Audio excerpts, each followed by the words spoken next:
দশম গ্রেড বাস্তবায়নের দাবিতে মেডিকেল টেকনোলজিস্ট এবং ফার্মাসিস্টরা বিগত এক সপ্তাহ যাবৎ কর্মবিরতি পালন করে আসছেন, যে কারণে নেত্রকোনা জেলা সদর হাসপাতাল সহ বিভিন্ন যে সরকারি হাসপাতাল এবং বেসরকারি প্যাথোলজি রয়েছে সব জায়গায় রোগীরা ভোগান্তিতে পড়েছেন।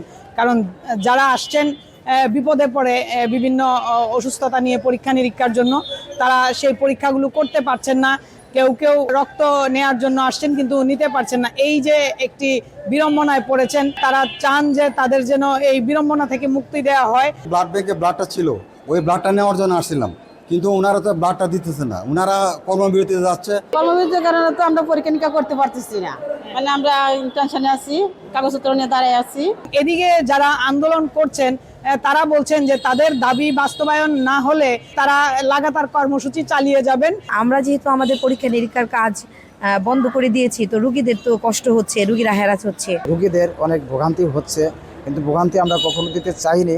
সরকারের যদি কর্ণপাত না থাকে তাহলে আমাদেরকে পরবর্তীতে কমপ্লিট শাটডাউনের দিকে যাইতে হবে। কমপ্লিট শাটডাউনের দিকে গেলে কি হবে? জনগণ যে এই যে ভোগান্তিতে পড়ছে, আমরা সেবা দিতে চাচ্ছি কিন্তু দিতে পারতেছি না, আমাদের কোনো উপায় নাই। আমরা চাচ্ছি সরকার অতি দ্রুত দাবিটা বাস্তবায়ন করুক, করে গ্যাজেট প্রকাশ করুক, আমরা আমাদের কর্মক্ষেত্রে ফিরে যাব। তারা মনে করছেন যে তাদের সাথে বৈষম্য হচ্ছে। তারা বিগত 31 বছর যাবৎ এই দাবি জানিয়ে আসছেন, কিন্তু সরকার সেটি কর্ণপাত করছে না, যে কারণে তারা কঠোর থেকে কঠোর হওয়ার হুঁশিয়ারি দিয়েছেন। আলপনা বেগম, সময় সংবাদ, নেত্রকোনা।